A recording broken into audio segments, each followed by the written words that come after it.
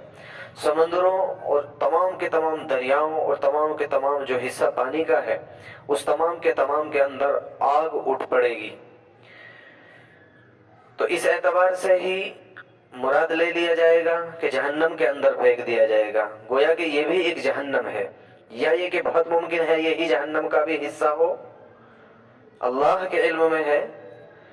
اذا الشمس کورت، سوچیں اس وقت کے بارے میں، چونکہ انکار کر رہے ہیں، مکی سورہ ہے، مکہ کے لوگ سب سے پہلے مخاطبین ہیں، مکہ والوں کو سب سے پہلا خطاب کیا جاتا ہے قرآن کا۔ اس کے بعد چونکہ قرآن تو معجزہ ہے رسول اللہ صلی اللہ تعالی علیہ وسلم کا، آپ کے بعد قیامت تک آنے والی نسلیں جو بھی اس کے سامنے ہے یہ اس سے خطاب کر رہا ہے، اس وقت خطاب ان سے کر رہا تھا، آج مجھ سے اور آپ سے اور اس دنیا میں بسنے والے لوگوں سے ہے۔ سوچے اس وقت کے بارے میں کہ جس کا تم انکار کرتے ہو کہ نہیں کوئی سوال جواب نہیں ہوگا، کوئی اللہ کے سامنے نہیں کھڑا ہونا، جیسے چاہے زندگی گزار لو، جو چاہے مرضی زندگی گزار لو، ایسا نہیں ہے۔ اذا الشمس کورت، یہ سورج کو بے نور کر کے جو ہے سمندر کے اندر ڈال دیا جائے گا، اور یہ ڈالنے والی کون ہوگی ذات؟ یہ اللہ جل جلالہ کی ذات ہے۔ سورج کے قریب بھی نہیں پھٹک سکتا کوئی، سورج کے قریب اور اس کے آس پاس بھی نہیں پھٹک سکتا، یہ سورج ہے کہاں؟ بہرحال سائنسدانوں کے اعتبار سے اگر ان کی بات مانی جائے تو وہ کہتے ہیں کہ جو ہے چوتھے آسمان پر ہے۔ بہرحال جہاں بھی ہے، سورج ایک بہت ہی خطرناک اللہ تعالی شانہ کی مخلوق ہے کہ جس کے اندر ہر سیکنڈ کے اعتبار سے ڈیڑھ کروڑ سینٹی گریڈ جو اس کے اندر جو ایک آگ ہے، اور اس کے اندر جو ایک بھبکا ہے، وہ اس کے اندر ہر لمحہ جو ہے تیار ہو رہا ہے۔ ہر سیکنڈ کے اعتبار سے اگر بات کی جائے تو 50 کروڑ کے اعتبار سے جو ہے اس کے اندر ایٹم بموں کے برابر جو ہے وہ پھٹ رہے ہیں۔ تو ایسی خطرناک مخلوق کہ جس کے تم قریب بھی نہ جا سکو، لیکن وہ اتنی طاقتور اور اتنی زبردست مخلوق، اتنی بڑی بلا اور اتنی بڑی مصیبت بھی اگر حکم مان رہی ہے تو وہ اللہ جل جلالہ کا، اللہ کے حکم سے الگ نہیں ہے۔ وہ اللہ تعالی شانہ نے ایک پیریڈ دے دیا ہے، یہاں سے چلنا ہے، یہاں پہنچنا ہے، 1 سال کا وقت ہے تو ایک لمحہ ادھر ادھر نہیں ہے۔ تو تم اپنے بارے میں کیا خیال رکھتے ہو؟ اتنی چھوٹی سی باڈی کے بارے میں کیا خیال رکھتے ہو؟ تمہارے ساتھ کیا معاملہ ہوگا؟ تمہیں نہیں اٹھایا جا سکتا۔ وہ اللہ ایسی طاقتوں والا ہے کہ اس کے آگے اس کا بھی نہیں عمل کچھ بھی چلتا۔ وَإِذَا النُّجُومُ انْكَدَرَتْ، نجم کہتے ہیں ستارے کو، نجوم جمع ہے نجم کی۔ انقدرت کے معنی آتے ہیں پھینک دینے کے بھی، گرا دینے کے، سخت کے، یا بے نور کے، دونوں معنی میں استعمال یہ بھی ہوتا ہے۔ بہرحال بہت ممکن ہے کہ ستاروں کو بھی جو ہے بے نور کر کے پھینک دیا جائے گا سمندروں کے اندر، جیسا کہ روایت میں آ گیا۔ وَإِذَا الْجِبَالُ سُيِّرَتْ، اور جب پہاڑوں کو چلا دیا جائے گا، یہ پہاڑ، ہمالیہ پہاڑ اور طور پہاڑ اور بہت بڑے بڑے پہاڑ دنیا کے اندر جو دکھ رہے ہیں کہ جس کا چکر ایک دن گزر جاتا ہے، بعض پہاڑ ایسے بھی ہے کہ اس طرف اگر پار کرنا ہے ایک دن جو ہے گاڑی چل رہی ہے اسی کے اوپر وہ پار نہیں کر پا رہے ہیں۔ ایسے زبردست ایسے بڑے بڑے پہاڑ بھی اللہ تبارک و تعالی جب اس دنیا کو، اس نظام کو تباہ و برباد کر دینے کا فیصلہ فرما لیں گے جس دن، تو یہ سب بھی کوئی حیثیت نہیں رکھیں گے، ایسے جو ہے ایک دم بالکل جو ہے ذرات کی شکل میں جو ہے یہ اڑنے لگیں گے، اور بالکل روئی کے گالوں کی طرح سے جو ہے یہ ادھر ادھر بھاگنے لگیں گے۔ اس دن کے بارے میں کیا خیال ہے؟ اس دن کے بارے میں غور تو کر لو۔ وَإِذَا الْوُحُوشُ حُشِرَتْ وَإِذَا الْعِشَارُ عُطِّلَتْ، اور یہ مثال اللہ تبارک و تعالیٰ نے مکہ والوں کے اعتبار سے، اہل عرب کے اعتبار سے دی ہے، چونکہ اول مخاطبین وہی ہے۔ ان کے یہاں پر معاملہ یہ تھا کہ 10 مہینے کی جب اونٹنی گابن ہوتی تھی تو اس کو بالکل نہیں چھوڑتے تھے، اس کی تو دم سے چپٹے رہتے تھے کہ کہیں اس کو نقصان نہ ہو جائے. اگر یہ بیٹھ گئی، اگر یہ جو ہے کھڑے ہو کر کے بچہ جنیں گی تو وہ جو ہے بچہ جو ہے آرام سے جو ہے سہولت سے پیدا ہو جائے گا اور اس کو تکلیف بھی نہیں ہوگی اور وہ ضائع ہونے سے بھی بچ جائے گا. لیکن اگر یہ بیٹھ گئی، اگر یہ ہو گیا، اگر یہ وہ ہو گیا، اور بہت سی امیدیں اس سے وابستہ ہوتی تھی، دودھ آئے گا، ہمارے حالات اچھے ہوں گے، بہت سی چیزیں، چونکہ یہی ساری کی سارے ذرائع تھے بہرحال زندگی گزارنے کے، ایسی امیدیں اس کے ساتھ وابستہ ہوتی تھی، ایک لمحہ کو بھی نہیں چھوڑتے تھے. تو اللہ نے انہی کو سب سے پہلے خطاب کر کے کہا وَإِذَا الْعِشَارُ عُطِّلَتْ، جس کے لیے تم جو ہے ہمیشہ چمٹے رہتے ہو، ہر وقت کھڑے رہتے ہو، تمہیں رات کو بھی نیند نہیں آتی. 1 اور 2 بج چکا ہوتا ہے لیکن نہیں، شاید وقت قریب آ رہا ہے، ڈیوٹی پر لگے کھڑے ہیں. کیوں؟ کیونکہ بہت سی توقعات ہیں. لیکن اس دن کے بارے میں تو سوچو جب کہ اس کو بھی چھوڑ دیا جائے گا، اس کی بھی کوئی پرواہ نہیں کرنے والا ہوگا. اور حقیقت یہی ہے کہ جب انسان کی جان پر پڑتی ہے، جب انسان کی جان پر اور نفس پر معاملہ آ جاتا ہے تو وہ پھر کسی کی پرواہ نہیں کرتا. بہت سی حالات، بہت سی چیزیں ہمارے آنکھوں کے سامنے ہوتی ہے کہ دنیا کے اندر جب کوئی حال آتا ہے، جب کسی پر حملہ ہو جاتا ہے تو پھر اپنی جان کی پڑتی ہے، جانوروں کی نہیں. تو یہی ہوگا وَإِذَا الْعِشَارُ عُطِّلَتْ کہ جانوروں کو بھی چھوڑ دیا جائے گا. ایسے جانور اور ایسی مخلوق اور ایسی چیزوں کی بھی پرواہ نہیں کریں گے کہ جن سے بہت سی امیدیں آج تک لگائے رکھی تھی، آج تھی امیدیں تھی. وَإِذَا الْوُحُوشُ حُشِرَتْ اور جس وقت اور جب کہ جو ہے وحشی جانوروں کو بھی جمع کر دیا جائے گا. اللہ تعالیٰ شانہ کا حکم ہوگا کہ سب کے سب اکٹھے ہو جاؤ. یہ تھی نفخہ اولا کی جو اللہ تبارک و تعالیٰ نے نشانیاں ارشاد فرمائی. اذا الشمس كورت واذا النجوم انكدرت واذا الجبال سيرت، یہ تو 3 نشانی جو ہے نفخہ اولا کی تھی.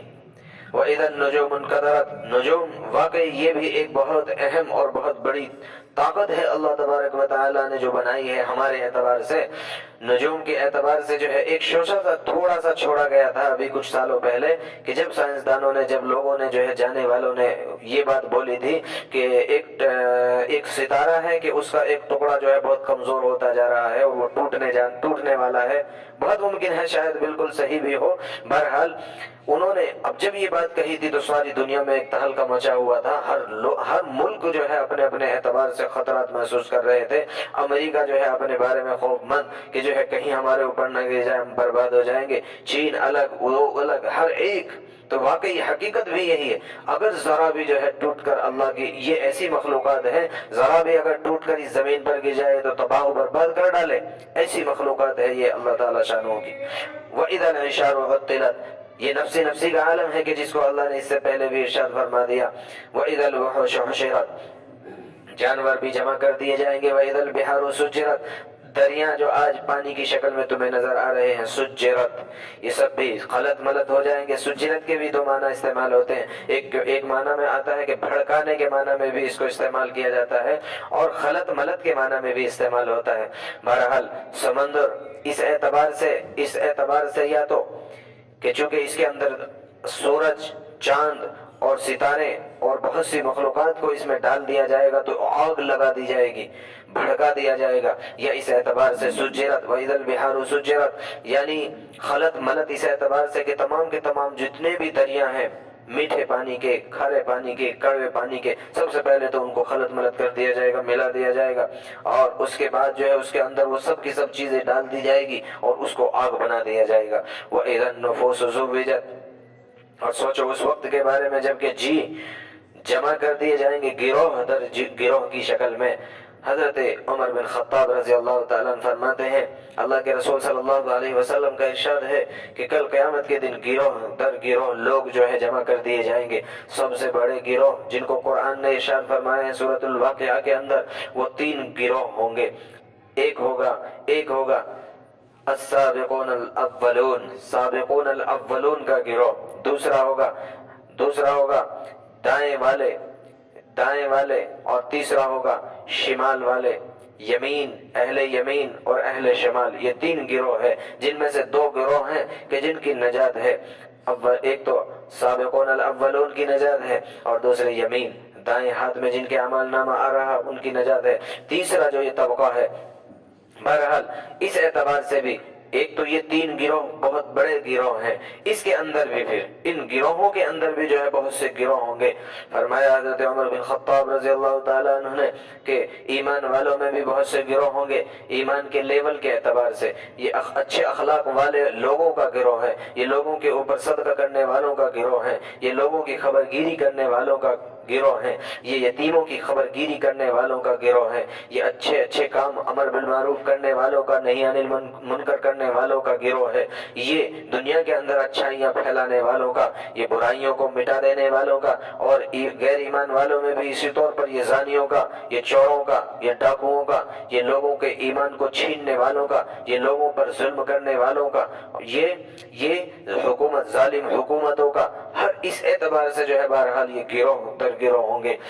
وَإِذَا النُّفُوسُ زُوِّجَتْ، اللہ تعالیٰ وہاں پر فیصلے فرمائیں گے۔ وَإِذَا الْمَوْءُودَةُ سُئِلَتْ، زیر بحث آئے گا ایک بڑا مسئلہ۔ وَإِذَا الْمَوْءُودَةُ سُئِلَتْ، جب پوچھا جائے گا زندہ درگور کی گئی لڑکی کے بارے میں۔ اب اس میں جو ہے یا تو اس لڑکی سے بھی پوچھا جا سکتا ہے یا تو ان لوگوں سے بھی پوچھا جائے گا کہ جنہوں نے یہ عمل کیا تھا۔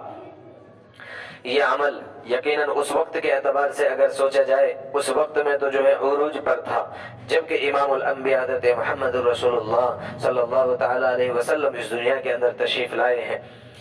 واقعی ہمارے جسم پر اتنے بال نہیں ہے کہ جتنے احسان ہے امام الانبیاء سرکار دو عالم صلی اللہ تعالیٰ علیہ وسلم کے۔ اگر آپ نہ آتے تو شاید ہم اندھیریوں کے ساتھ نہ معلوم کہاں کھو چکے ہوتے، انسانیت تو تباہ و برباد ہی ہو چکی ہوتی، انسانیت کا تو نام نشان لینے والا کوئی نہیں تھا۔ ایسی انسانیت کو بربادی سے نکالنے والا، ایسی انسانیت کو تباہی سے نکالنے والا، اور ظلمتوں اور تاریکیوں اور اندھیروں سے نکال کر نجات کی راہ پر لانے والے حضرت محمد رسول اللہ صلی اللہ تعالیٰ علیہ وسلم ہے۔ زندہ درگور کرتے تھے لوگ، اس کے لیے کیوں؟ اب سوال یہاں پر یہ ہوتا ہے کہ وہاں پر تو سارے ہی مسئلوں کے بارے میں سوال ہوگا، جب اللہ نے فرما دیا پوچھ ہوگی، ہر ایک کے بارے میں سوال ہوگا، تو یہی ایک مسئلے کو کیوں بیان کیا جا رہا؟ اس پر غور کرنے سے معلوم ہو رہا ہے کہ اس مسئلے کو اللہ کلیئر کر دینا چاہتے ہیں کہ بہت سے وہ مسئلے بھی ہوتے ہیں، بہت سے وہ مسئلے بھی ہوتے ہیں کہ جن کا پوچھنے ہی والا کوئی نہیں، جن کا دعویٰ ہی دائر کرنے والا کوئی نہیں، جن کا مقدمہ ہی لڑنے والا کوئی نہیں ہوتا۔ ایسے بھی مقدمے بہت سے ہوتے ہیں۔ ایک آدمی کا مال کھا لیا کسی نے تو ظاہر سی بات ہے وہ تو دعویٰ کرے گا، اللہ میرا اس نے مال لے لیا تھا، میرے اوپر اس نے ظلم کر لیا تھا۔ یہاں تو باپ بیٹی کا مسئلہ ہے، بیٹی تو ویسے ہی دبی ہوئی ہوتی ہے، بیٹی تو بہرحال بیٹی بھی دعویٰ نہیں دائر کر رہی، تو اب کون ہوگا؟ اللہ نے اس کو کلیئر کر دیا ہے کہ دعویٰ دائر ہوگا، اور بلکہ ہم خود مدعی ہوں گے اس کی طرف سے، ہم اس سے بھی پوچھ کریں گے یا اس سے کریں گے یا آپ سے کریں گے، پوچھ ہوگی۔ اللہ تبارک و تعالیٰ پوچھیں گے بِأَيِّ ذَنبٍ قُتِلَتْ۔ اللہ تبارک و تعالیٰ نے یہ قرآن کو بہت مختصر بنایا ہے، یہ تو متن ہے، یہ قرآن متن ہے اور بہت اختصار چاہتا ہے قرآن۔ ایک چیز کو ارشاد فرمایا جاتا بہت اہم کو، اس کی تفصیل نہیں بتائی جاتی۔ نماز جتنی اہم ہے، واقعی کتنی اہم چیز ہے نماز، اس کی بھی قرآن نے نہیں تفصیل بتائی۔ تو ظاہر سی بات ہے قرآن بہت مختصر کتاب ہے، بہت مختصر کتاب ہے، لیکن اللہ تعالیٰ نے ایک اور آیت آگے ارشاد فرما دی بِأَيِّ ذَنبٍ قُتِلَتْ۔ یہ بھی سوال ہوگا کس جرم میں تم نے اس کو قتل کیا تھا، بتاؤ۔ یقیناً یہ جرم جو ہے عروج پر ہو گیا تھا، وہاں پر لوگ جو ہے زندہ درگور کر دیتے تھے، بچیوں کو زندہ درگور کر دیا جاتا تھا۔ اور زندہ درگور کیوں کیا جاتا تھا؟ اس لیے زندہ درگور کر دیا جاتا تھا کہ اگر ہم اس کو ماریں گے تو گناہ ہوگا، یہ سمجھتے تھے کہ ماریں گے اگر ہم اس کو تو گناہ ہوگا، ایسا کرتے ہیں ہم اس کو زندہ ڈال دیتے ہیں، 5 منٹ اور 10 منٹ لگے گی، جب وہاں آکسیجن نہیں ملے گا، ہوا نہیں ملے گی تو مر جائے گی، تو بہرحال ہم گناہ سے بھی بچ جائیں گے۔ یہ اپنے خیالات تھے، ان کے اپنے خیالات، اس بنیاد پر جو ہے وہ زندہ ڈال دیا کرتے تھے گڑھے کے اندر اور چھوڑ کر آ جاتے تھے۔ آج بھی کیا یہ کچھ نہیں ہو رہا؟ زندہ درگور کا معاملہ یہ ہے کہ جو شخص 4 مہینے کا جب بچہ ہو چکا ہے،